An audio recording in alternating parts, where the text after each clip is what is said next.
Even though this machine is slow, Skype will record it because they're actually recording it on their server, and we have to download it. Thank you, Skype.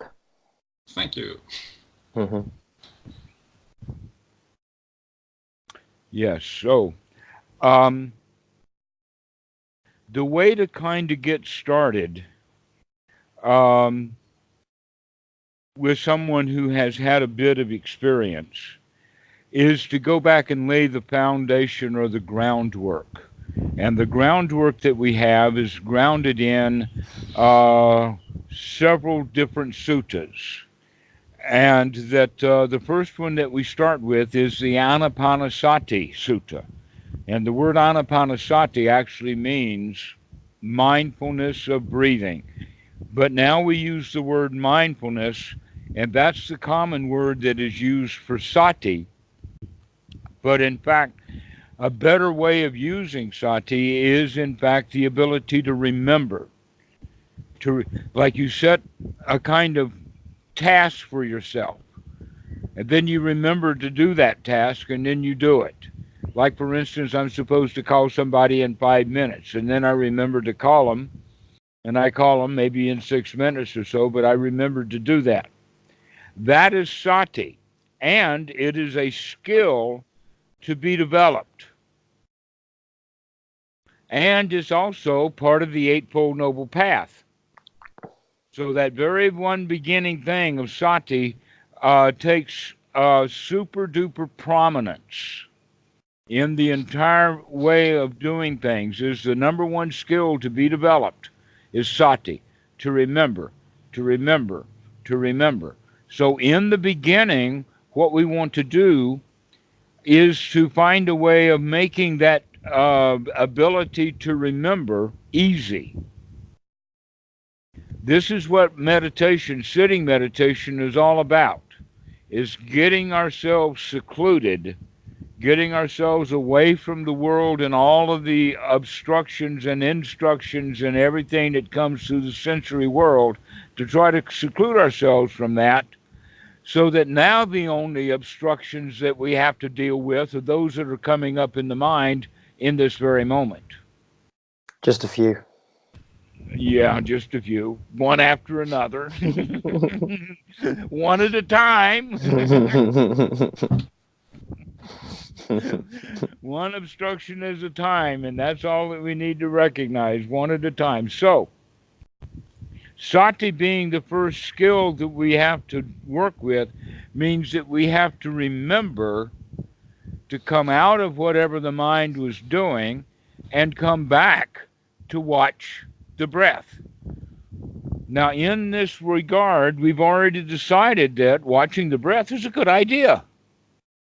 If we hadn't decided that it was a good idea, we wouldn't be in meditation room anyway. We'd be in a in the pool hall or something, with the view that, oh, sinking this next shot is going to make me happy.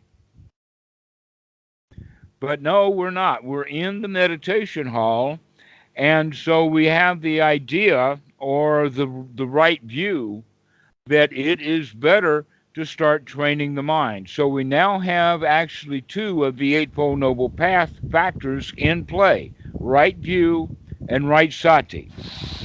So as soon as right sati comes up and we recognize that our intention is to watch the breath, but the mind has wandered away, then something actually important happens. We actually know that the mind is not watching the breath. It's watching good old whatever it was that came in. All right. In that regard, then, we begin to understand the mind as a mind that is hindered or a mind that is focused. So automatically we're beginning to understand the mind just in a small little way, because we can see when it's focused or when it's not. The next thing that happens then is that we need to bring in the next aspect of the Eightfold Noble Path called right effort. Now, wrong effort is to stay in the same mental state that you were when you recognize that the mind has wandered away. This is the state that most people who practice meditation do. In other words, they practice incorrectly by not practicing right effort correctly. So, basically, what happens in an ordinary mind with an ordinary person doing an ordinary beginner's meditation when the mind wanders away from the breath, they don't know. They just let the mind wander. And then something happens and they'll remember, oh, I was here to watch the breath. At that point in time is when they really start to feel bad. Why do they feel bad? Because they see one thing, the number one thing, they recognize their mind is out of control. Their mind will not do what you told it to do. You told it to watch the breath, and here it is going up this girl's leg or something. Danny knows about that one. How did you know? Because you slapped and smiled. That's why. So, at that point in time, the normal mind is a mind of disappointment. Or if we were dealing in the past or dealing with something that had an emotion or a feeling in it, then now we're straddled with that emotion in this present moment that was manufactured out of the past. So we need to make a change. And that change then is going to be the change in attitude that gives us the right kind of effort. So right attitude and right effort work very, very closely together so that we get all four of these aspects going. Now, here's something remarkable. When the mind wanders away, well, that's the normal state that it's been in your whole life. It's just been out wandering. Now, however, the mind has wandered away and you can see it because that's the new practice. We were supposed to watch the breath. Naughty mind, naughty mind, I caught you. And that's the new thing, is to start playing with it to recognize, oh, well, the mind is just untrained, but we caught it. We can see. We can see what's going on. This is a remarkable new state, that we can see what's going on and that we change then our attitude from the attitude of being a victim or a loser into the attitude of being a winner. Aha, I caught you. I can see you. I know you're doing that. And now the effort is much easier than to bring the mind out of the hindrances into this present moment so that we watch the breath in this present moment. You can't watch last year's breath. You can't watch next month's breath. The only breath you can watch is the one that's happening right now. So by watching the breath, that anchors us right here to this present moment. When you learn to become free just for a short time of these hindrances, because the hindrances will come and then you remember and then you say, aha, I caught you, I'm going to come back to the breath, and we keep coming back to the breath, and every time we come back to the breath, we are gaining power. We are gaining the strength of right effort. We are gaining the skill of sati, to keep remembering, to keep coming back and to come back and to come back. And in the process of doing that also, we're changing, and this is possibly the most important right now, is changing our attitude, not only about meditation, but about our whole life. And really, the entire teaching of the Buddha can be summed up in change your attitude. That's all we have to do is just change our attitude. Really How simple. do we do that? Pardon? What was that, Ronnie? Really simple. I It's didn't just- catch that. It's really simple. It's just change your attitude. Yes, exactly. It really is easy. So now most of the rest of the time we're going to spend together is playing with tools, techniques, procedures, methods, and understandings about how to change that attitude so that we can begin to control it. Which means we got to learn to deal with our feelings. We're going to have to learn to deal with the mind. We're going to have to learn to deal with all kinds of things, including and especially disappointments. And in the process, we're also learning how to be here now, to be here in this present moment. And being here now in this present moment is quite pleasant. The present is pleasant. The past is trash. And so the Buddha and Bhikkhu Buddhadasa both recommend to not dwell in the past, to not allow the past, to be on guard for the past, and also for the future. Because if we think about the past, that more than likely will either bring a longing for something that we lost, and we start to think about replacing it, or we think about things that were not right. Perhaps we've done something wrong and that we want to do over. In both cases, we're creating problems that don't really exist. If we don't bring these problems to mind, then they don't exist. It's almost like saying that that there really is mind over matter. If you don't mind, it don't matter. So true. Which is exactly this whole idea of the changing of one's attitude from the attitude of a loser to the attitude of a lion, the attitude of a winner. This is the whole show, is learning how to gladden the mind, to bring it present, to bring it into the here now, to do this joyfully, to live your life the way that you want to rather than the way you were told to. And so we're often given a lot of rules to follow, with the idea that if you follow the rules, then you'll be happy, or at least you won't be into trouble. But in fact, following everybody else's rules is a whole lot of trouble in and of it by itself. Better way of doing it is to make our own rules if we know how to do that. And if we follow the teachings of the Buddha in the sense of the Four Noble Truths, or suffering and no suffering, then we can use that as a guide to figure out how to live in this present moment in, let us say, if in fact we are in this present moment. Otherwise, if we go to follow a rule, the rule is something we learned in the past anyway. And so it's better to kind of figure our way around the way that things are now. Now, by telling you this, I am actually going right into what is called the supramundane Dhamma. Basically, Buddhism has two different levels to it. Now, when I say levels, I'm not talking about two different systems like Mahayana, Theravada, Vajrayana, Zen, and Chan, and that kind of stuff. But within each one of those traditions, there are two basic levels. One is the ordinary level, which most of the people exist in the form of the Buddhist religion. And then the higher level is the actual noble level, or the supramundane, the level of the Buddha. The level of the Dhamma, the level of living a noble, almost heroic, honorable,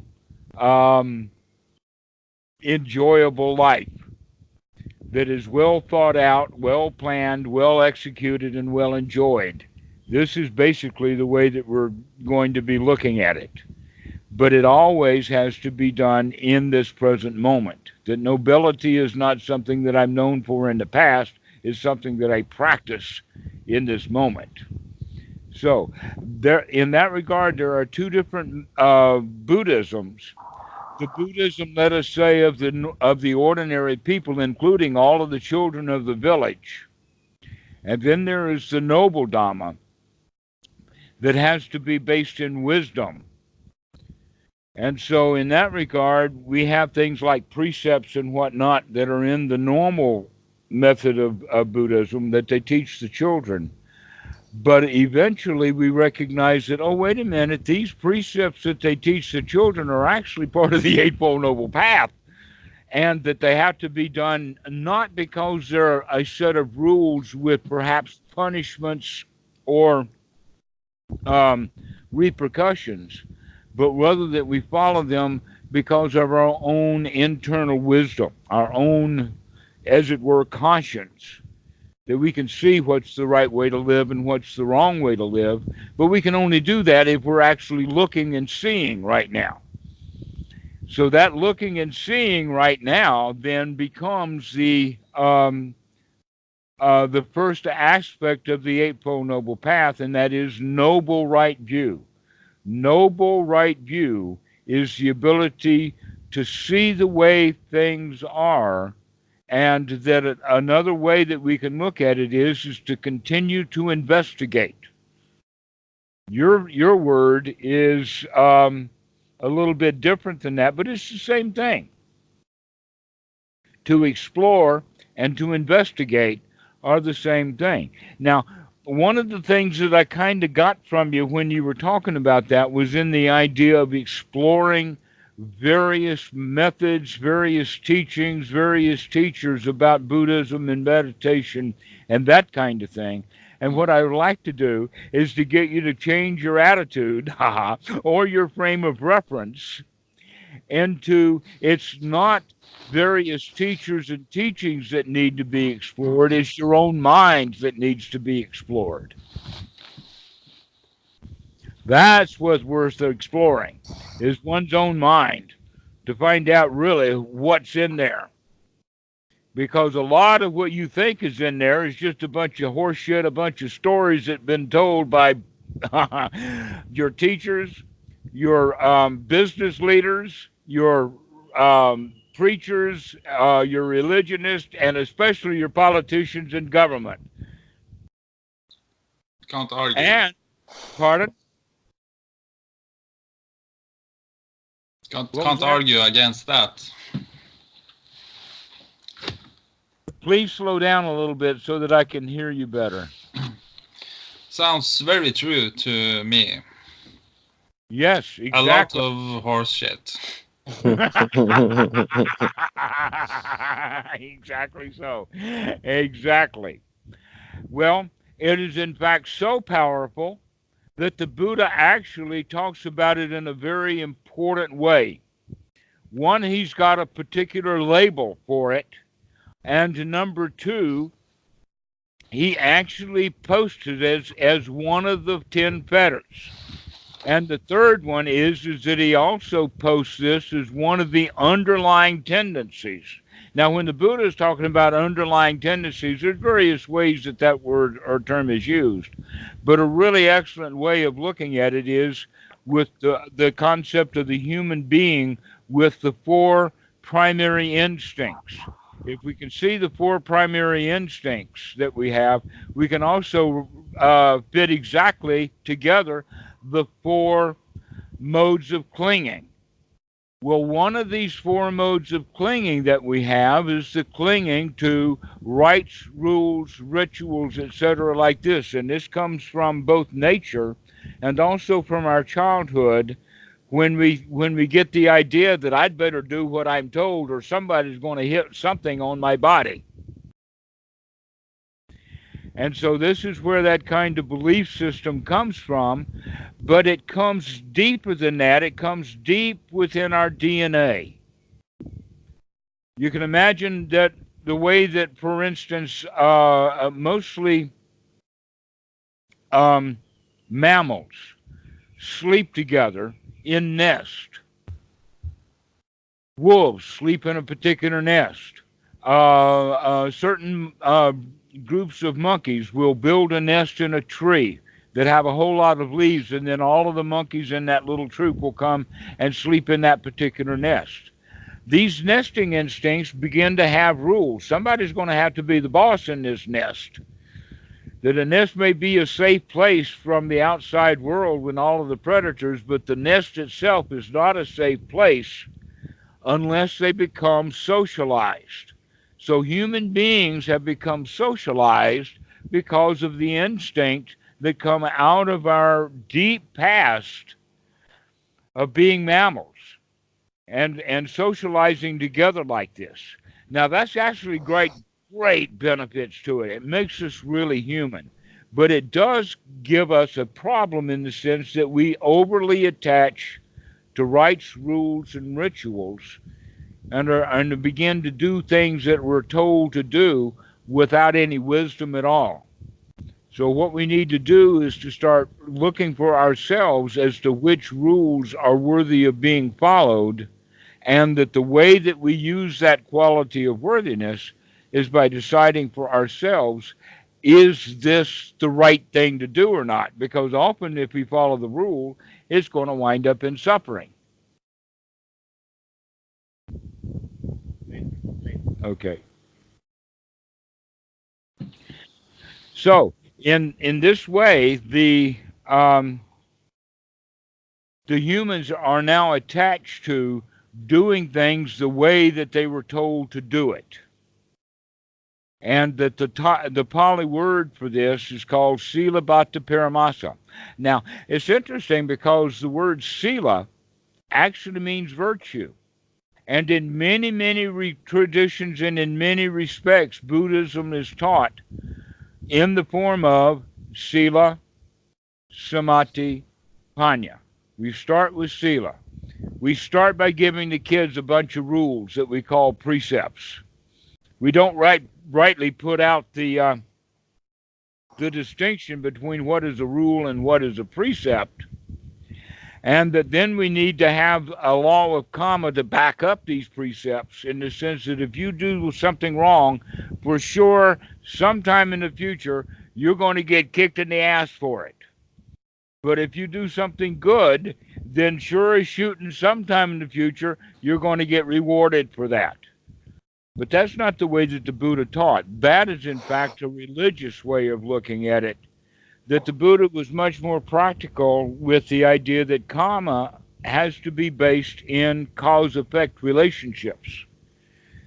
That if you have an action and you get the benefit for that action very quickly, within 5 or 10 seconds, then that's meaningful.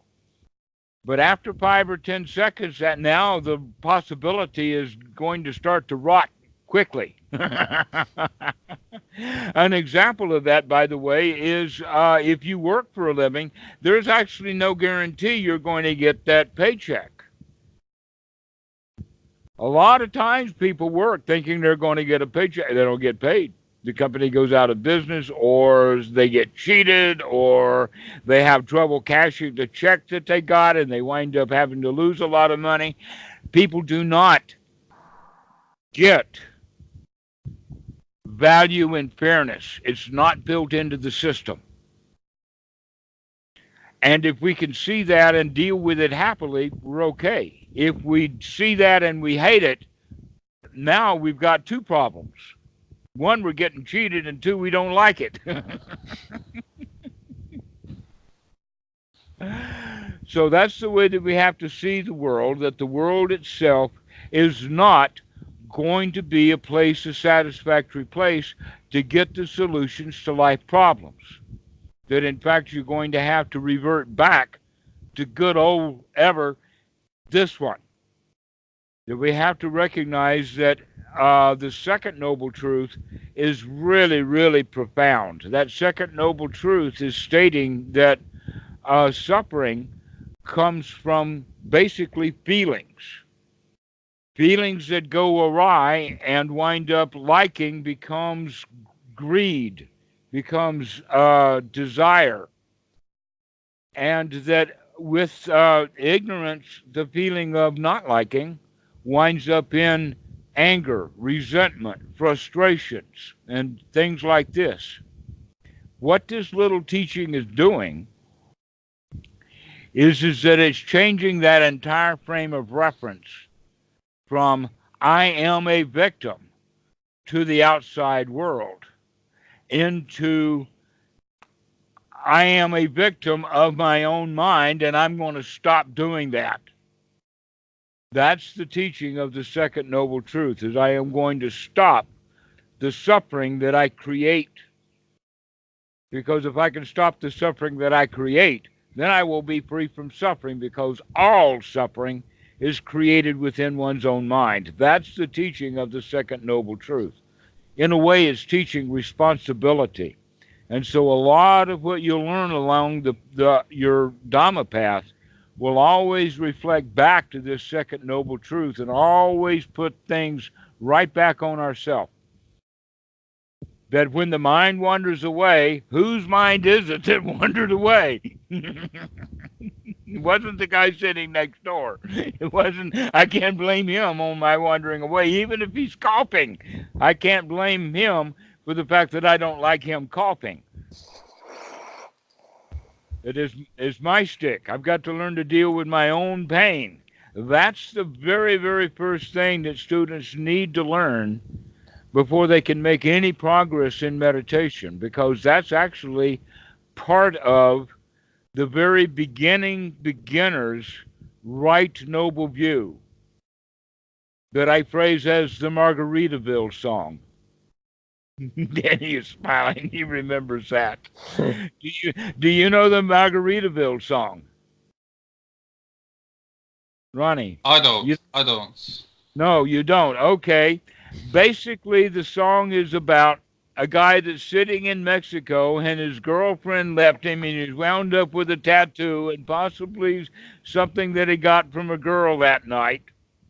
And all along the song, the refrain is something like, some people say, there's a woman to blame, but I know it's my own damn fault. So the whole show, the whole song is to come the guy who's drinking it. And by the way, the word Margaritaville is that here he's sitting in Mexico drinking margaritas and getting drunk and beginning to find out that all of his life's problems are because he's sitting in Mexico getting drunk on margaritas.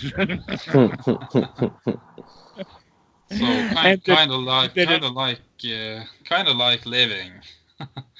exactly right. That it's all our own fault.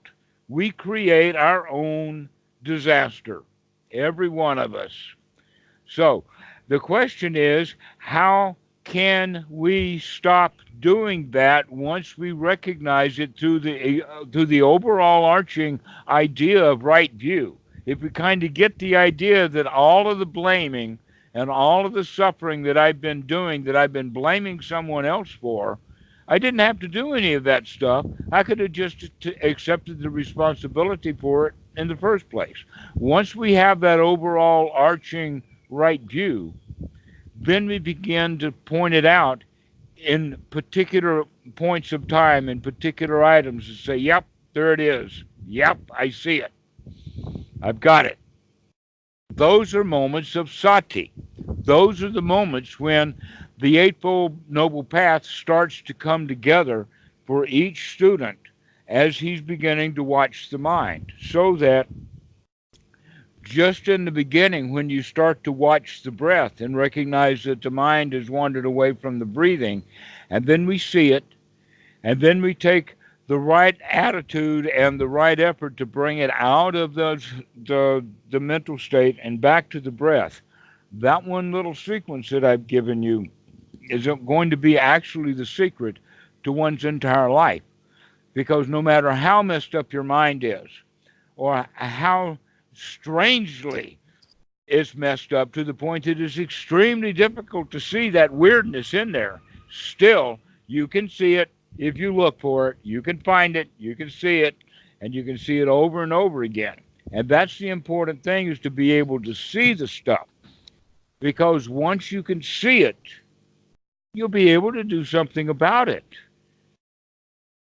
So in fact, the Buddha has the path divided into two major groups like this, just like the ordinary Buddhism and then the supramundane Buddhism. Also, the path is divided like that, and I'll use it in the sense of the word enlightenment. Because enlightenment, I like the word enlightenment, even though the Buddha didn't have that word. Nobody in Buddhism knows anything about the word enlightenment. That's actually a political movement in France a couple of hundred years back. But it was also an enlightenment in the sense that it was coming out of the superstitions of the church into the scientific investigation. But that was the major issue of the Enlightenment, was to come out of superstition into the scientific method. In that regard, we can use that word in Buddhism like that, to do exactly that same thing. Unfortunately, most people in the West, when they hear the word enlightenment, in regard to Buddhism, they immediately start having Christian thoughts. And they put the Buddha and enlightenment way up there in the sky someplace. Make it magical.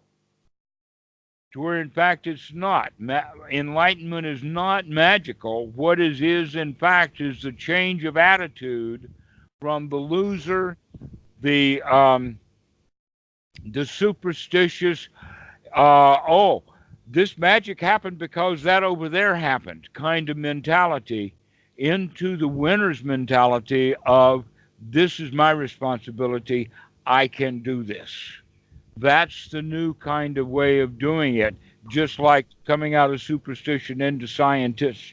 This is exactly what we're doing. In fact, the Dalai Lama was once asked by a reporter way, way back when, before the Dalai Lama was well known, about this, and phrased the question, if science can prove Buddhism wrong, then what would you do?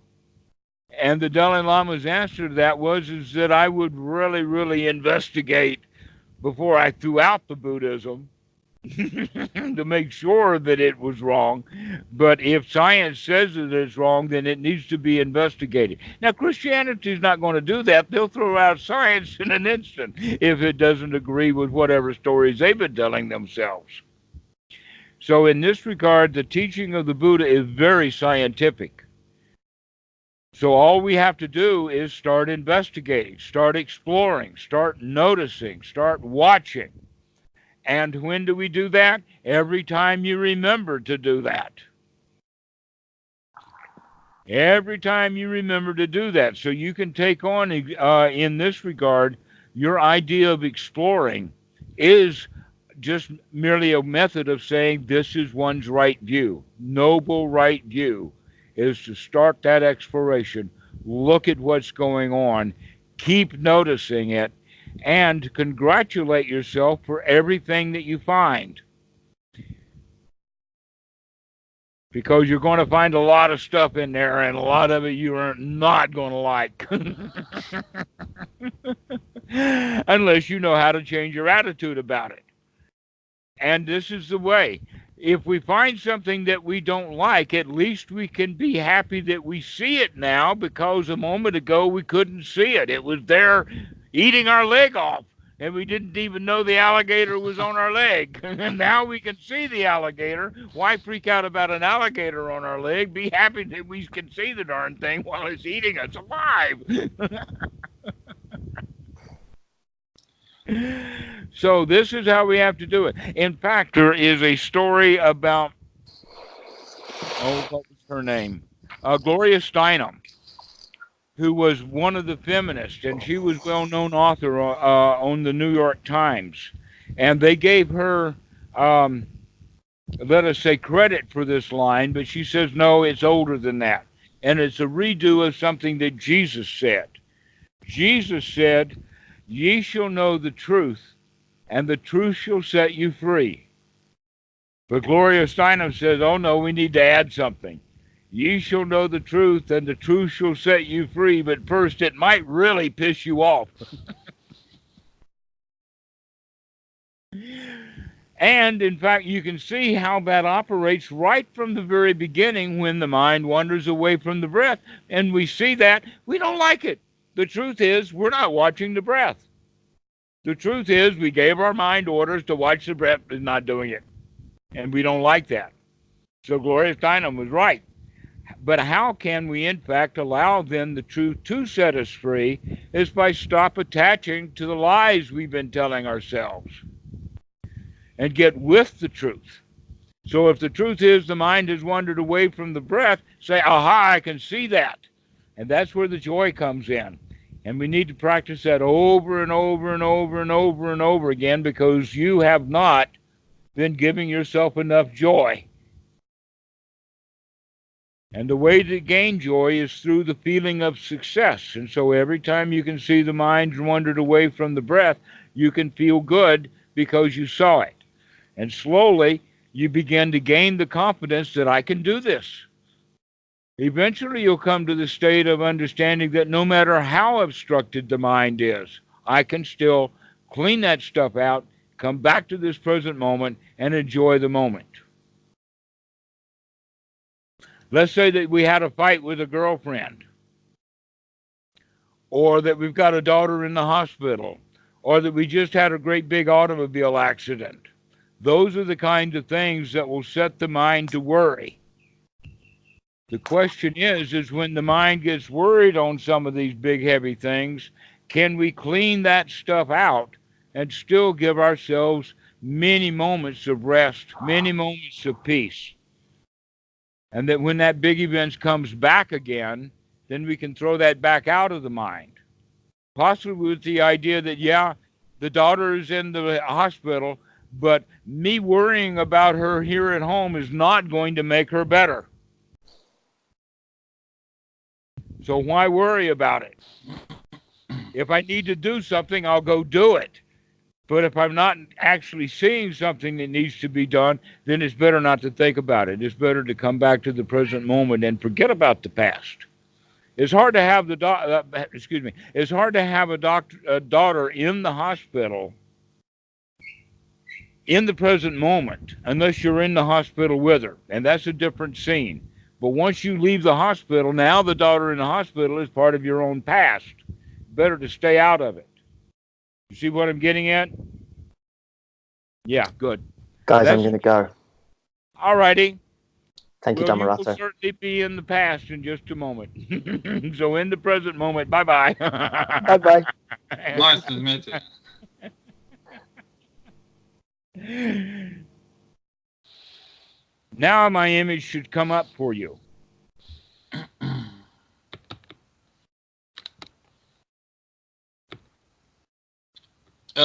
Could you repeat that? I said now the image, the Skype image, should come up for you now that Danny has logged off. Or if not, let me reset my camera and see if you can get my camera. I can't see anything yet.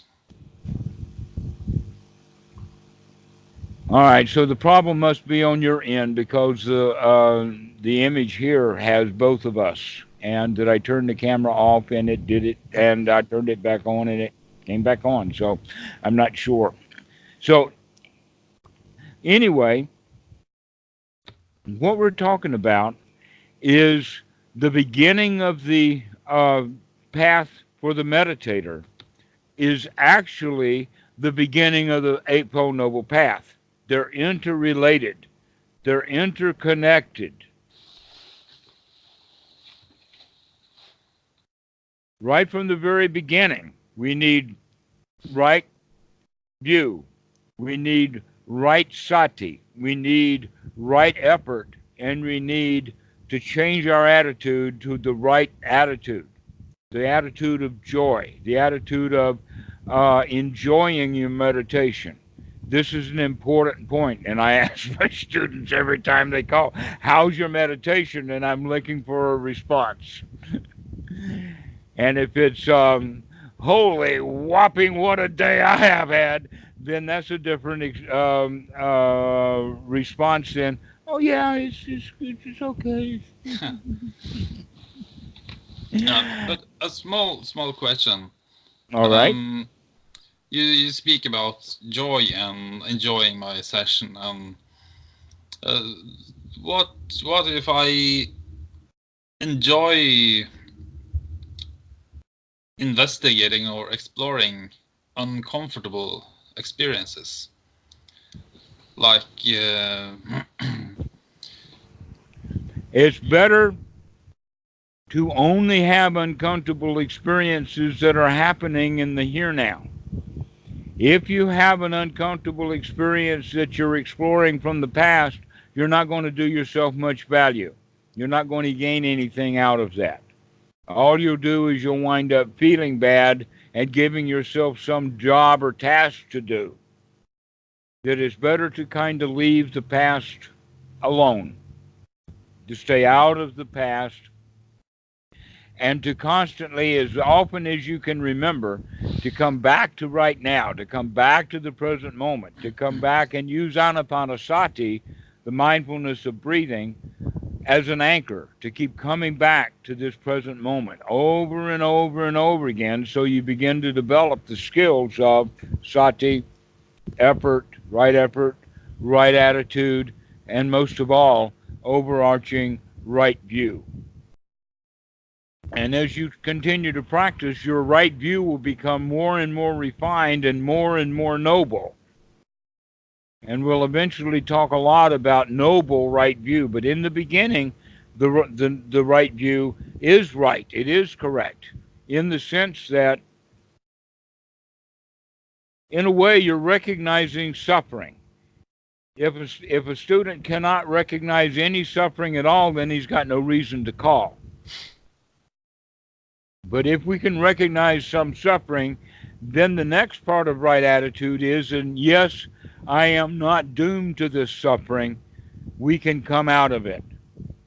And so then we live the label meditation as if the meditation itself is like a crowbar or some sort of tool or weapon that we can bash our suffering to death with, rather than recognizing it the way that it's actually going to be, which is meditation is not an item in and of itself, but it's rather a method for us to develop skills, to become strong, to have a strong mind, so that we can deal with those things. But any time that we have to deal with them, we should always deal with them in the present moment. So if an old memory comes up to haunt you, the best thing to do is to recognize that, oh, that's just some old bad stuff. Let me come back to the breath and be here now. Because we cannot fix the past. The past is broken. Everyone's past is broken.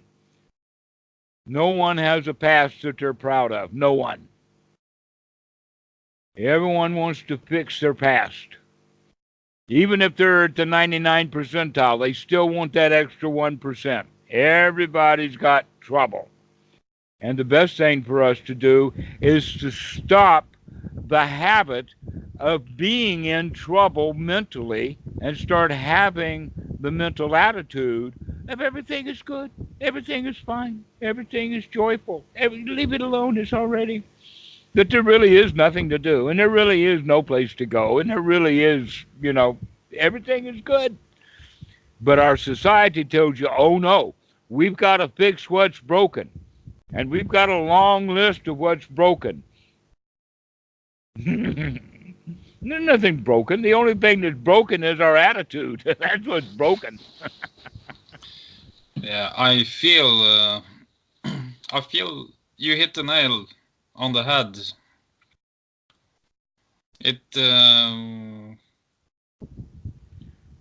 It's very true to me what you say. Well, the nail has hit the head, but I am not the holder of the hammer. No, it's myself. It's the Buddha in this regard who has hit the nail on the head. And also, by extension, it's Bhikkhu Buddhadasa that hits the nail on the head. That I'm just a sort of a mouthpiece. But you're exactly right. That's what's so beautiful about the Dhamma is that everybody who hears the Dhamma, they say, darn, you're right. That's exactly the way things are. That we can actually see things easily. But the second part, in fact, going back to that question of enlightenment. So the first kind of enlightenment uses the word light, that's the operative word, in the way of like turning a light on so that we can see what's going on. Knowledge, to being able to see.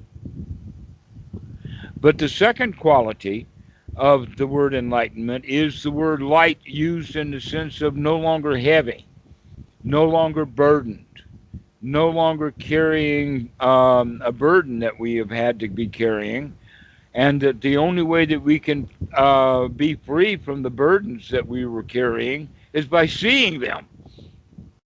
And once we see that burden, now we have to go through the process of setting it down, but gravity and a whole lot of other stuff is in our favor.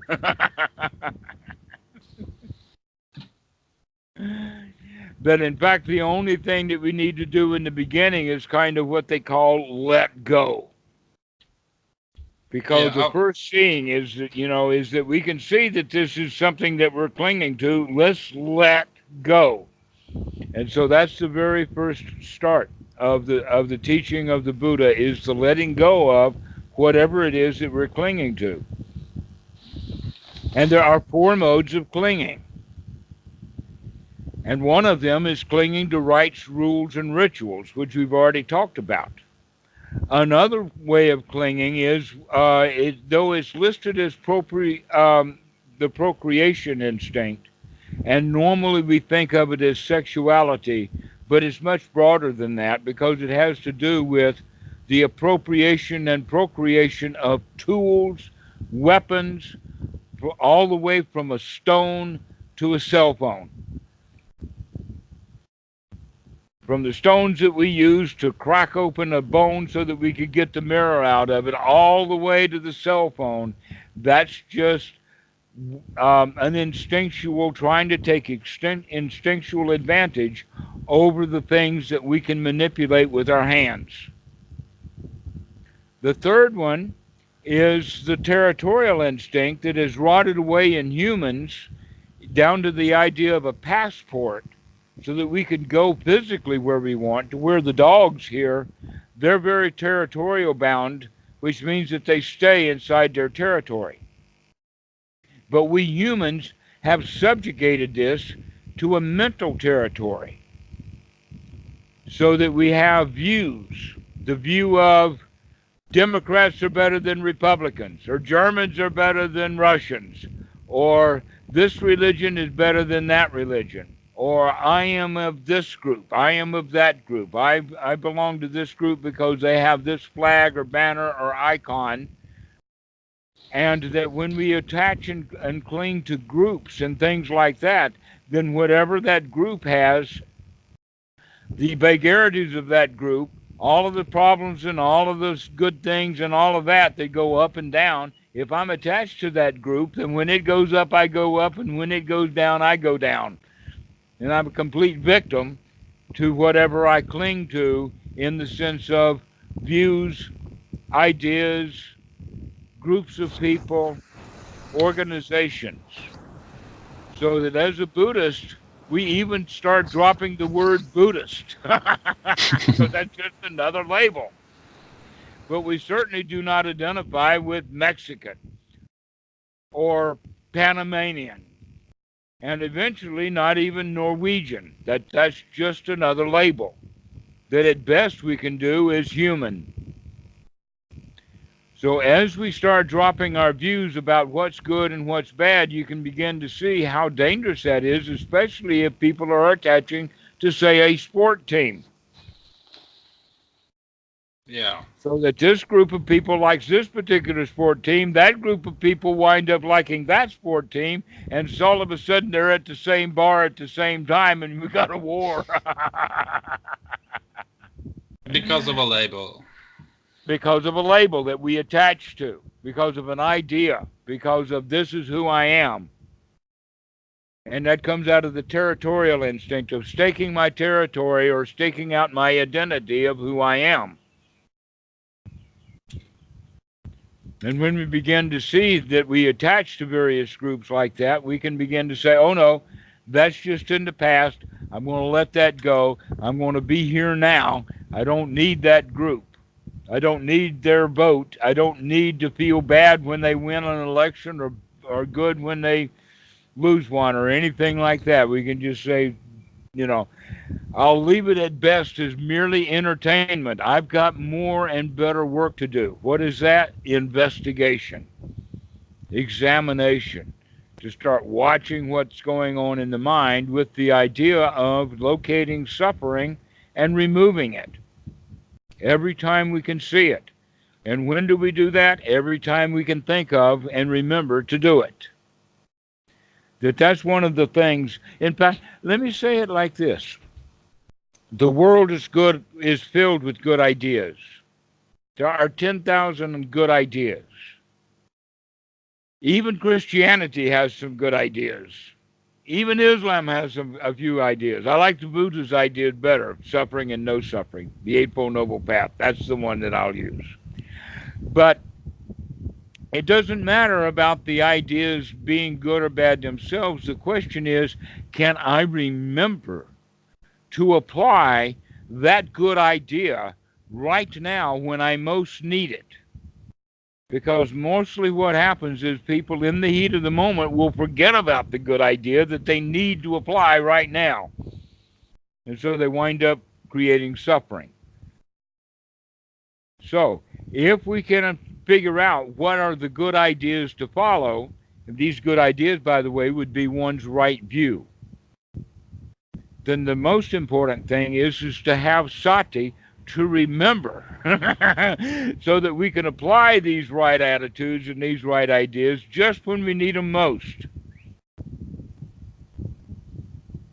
That means that we need to develop the skill of sati to be around often, because the likelihood of things going bad is when we're not having any sati at all. Therefore, the more sati, the more often it comes, the better. So there are many, many different methods and ways of teaching this sati. Some of them are gradual, some of them are sudden, but all of them have to do with, if meditation practice, according to Chuladasa, is done correctly, this is what has to be done. And that is to remember to keep coming back to the breath, to keep coming back to the breath over and over again, is also exactly the same thing as when we say coming back. That means leaving where we were. To leave that stuff, to leave the past. Yeah, letting go. Letting go of the past, letting go of the future, and do so happily with right effort. If we practice right effort in the beginning, it will be some effort. But as we strengthen that, it will actually become almost like its own energy, so that it happens immediately. As soon as you see what's going on, as soon as mindfulness comes, you come right out of it. And so this is the way that we begin to practice, is to recognize that all of the suffering that is in the world is created just when I'm not paying attention. And so if I start developing sati so that I'm there for it, so that I can be on guard for this, then eventually I'll have a wonderful life. So, in the beginning we practice sitting on the cushion, but eventually we start practicing it throughout the day. Now there are a few people in Burma and other places that spend almost all their day in the meditation room. Perhaps the guy will go out to get bendabat in the morning, and then he'll go to the toilet occasionally, but other than that, he's sitting there in the meditation hall. And when I tell that kind of story, very few people say, yeah, that's what I want to do with my life. Let me have a one-way ticket to Burma, and I'm going to just sit there. No, nobody thinks that's a wonderful goal. Everybody wants to be able to find enough Dhamma so that they can live a life that's comfortable, easy, joyful, happy, and worthwhile living without trying to escape. That we want to be able to develop the skills so that we can take them off of the meditation cushion out into the world. And there's two primary ways of doing that. But for right now, I'm going to say that we want to make sure that you're practicing in the beginning correctly, and then the next time you call, then we'll continue on with what needs to be done by bringing the let us say, correctly practiced beginning budding skills that you're getting on the meditation cushion, and start to putting them into practice throughout the day, because that's when you really need these skills. The time when you need the skills the least is when you're developing them sitting alone in the meditation hall. Very rarely will somebody come in and kick your ass while you're sitting there. It doesn't happen much. But if it does, you won't be meditating. You'll be sore and you'll be angry. It would be marvelous if you could continue to meditate even after you got kicked. This is, in fact, what the Zen stick is all about. Well, there's Yeah, a little I see exactly what you mean. I could be like a Buddha on the cushion, but if I am myself and I get off it, having trouble at work, it's for no use. But if you can't develop it on the cushion, then there's nothing to develop on the outside. But if we can develop it on the cushion, now we can take that newly developing skill and start applying it on the outside. And when we become very skilled at doing that on the outside, the more skilled we are, the happier our life is. And the deeper our dedication is. And the deeper the investigation. The deeper the examination, because there's a lot to examine in there, and we'll go over it in detail about the things that are worthy of examination. Because after you examine it and see what is there for sure, then you'll have the dedication to say, dang, every time that stuff comes up, I'm going to throw that out. I don't want that in my mind. Out, get out. I want a happy, empty place in here. I do not want that kind of crap in here anymore. So we learn to take out the trash. But we can't learn to take out the trash until we give the house a very deep, clean investigation to figure out what's worth keeping and what's worth throwing out. Yeah. Now, the analogy kind of breaks down because that looks like that there's time involved. But in fact, the actuality is that everything keeps happening in this present moment. So it's not like going into a house and scurrying from the left wall and then the back wall and then the right wall and that kind of stuff. But it's rather kind of like standing in the middle of the room and just let whatever is there become noticeable. Because we're here now, and we're seeing, we're watching. And so whatever comes up, we'll deal with that. And we'll deal with it happily because we can see it. And so that's the new way of practicing for you. Now, in Anapanasati, we talk about it in the sense of gladdening the mind. And by gladdening the mind, we also begin to feel better. So the goal of it, right away, the goal is to gladden the mind, become comfortable with your meditation, enjoy it. Most students, when they start meditating, they don't enjoy it.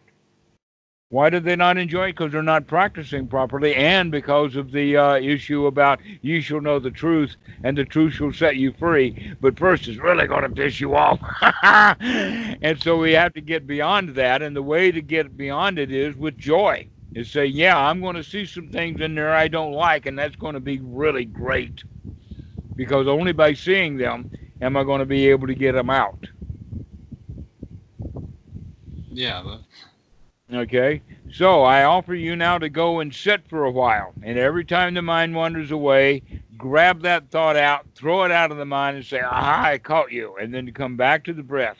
You do that over and over and over again. And pretty soon, the mind will begin to settle down. So go and practice that. Try this new technique. It's actually not different much from Chuladasa's method. It's just a way of expressing it so that students have a better understanding. And perhaps a slightly different approach to it. Yes. A much more natural approach rather than an organized approach. So I sit now, or do you have any questions? Not at the moment. Just reset my practice. Sit down. Be mindful of the breath, of whatever is arising. Mm-hmm. And here's the kicker. I bet you can't do it. That's the thing that's so amazing. It says the instruction is sit down and watch your breath. Nobody can do that. They can do it for a minute or two, and then the mind wanders away. So we now to be able to actually sit down and watch the breath. How long can you sit down and watch the breath? Can you do it for an hour? Perhaps not completely uninterrupted. Exactly. It will be interrupted. The question is, when it is interrupted, can you remember that your job is to watch the breath and not let it be interrupted so that you can bring it back and bring it back and bring it back? The answer is that the more you enjoy being able to catch it away and bring it back, the more often you'll see that it in fact wanders away. It's amazing. The mind is really strange like that. And it takes a while. Yeah, I haven't thought about it that way. Like trying to be happy about it. I know. You're Northern European. I think that they took happiness out of the languages. No, you're thinking about the Finnish people. Actually, no, I'm talking about all of Europe. Yeah, it might be true actually. Yes, I don't feel especially happy all the time. Happy people are not easily exploited. Unhappy people are easily exploited. If you want people to vote, get them angry, and they'll vote. But if you're the incumbent, then you got to keep them satisfied, not angry. And it's hard to keep voters satisfied when somebody else is going to make them angry. That's why anger keeps winning elections. That's why the Republican Party in the United States is so interested in keeping people racist, against gays, against abortion, against all kinds of things, because they can get people to vote. Makes them unhappy. Happy people, hard to control. Yeah, because they already have what makes them happy. Exactly. And guess what? If they know how to do it correctly, they recognize they don't need anything except their own mental skills to be happy. That happiness is a skill to be developed, not something to be bought or voted for.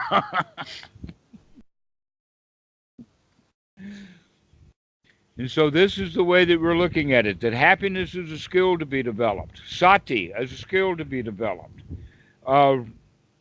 Right effort, a skill to be developed. And overarching is right view. Right noble view is a skill to be developed. And as we develop these skills, the mind becomes more and more noble, more and more unified, and let us say worthy of fit for work. So this idea of fit for work means that the mind is free from hindrances so that we can apply the mind to what needs to be done. And you've already got the right word for what needs to be done. Investigate. Examine. Take a good close look at what's going on. That's what needs to be done after we get the mind fit for work. And so I'll talk to you more about that later. But right now I want to get it really instilled with you that the actual practice is going to be based upon catching the mind wandering away just as soon as you can, and then happily saying, I got you, and bring it back, and keep bringing it back, and keep bringing it back over and over and over again. Now, once you bring it back, let's look at it from this perspective, and that is that there is a long breath and a short breath. And that in the beginning of Anapanasati, first step 1 and step 2 is experiencing or knowing a long breath as a long breath in, or a long breath as a long breath out. And we also know what is a short breath coming in and a short breath coming out. But the word long and short is problematic for most people because we think it means something to do with time. But a better way to understand it is to understand it in the sense of how much does the chest move, or deep versus shallow or ordinary breathing. So a long breath is going to be a deep breath. It's going to actually move the chest. It's actually going to move the belly, the diaphragm. And a deep enough breath is going to actually expand the shoulders. So as you're taking a few deep breaths, you begin to notice these breaths and watch the body breathing, and breathe in and breathe out long like this for 2, 3, 4, 5 breaths, depending upon what your momentary idea is. And then let the breath go back to a normal breath. And then after it goes back into a more normal breath, that's when the opportunity for the hindrances will start to arise again. So as you allow the mind to become, to allow the breath to become more normal, that's when you want to pick up and start watching. Okay, hindrances 5 seconds ahead. I'm going to watch. I'm going to catch them. And then they start floating out, and it's, aha, I call you again.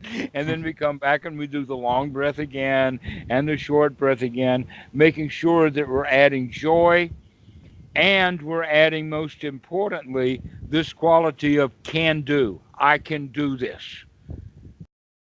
That's the important attitude. That you're not, let us say, the victim of the mind anymore.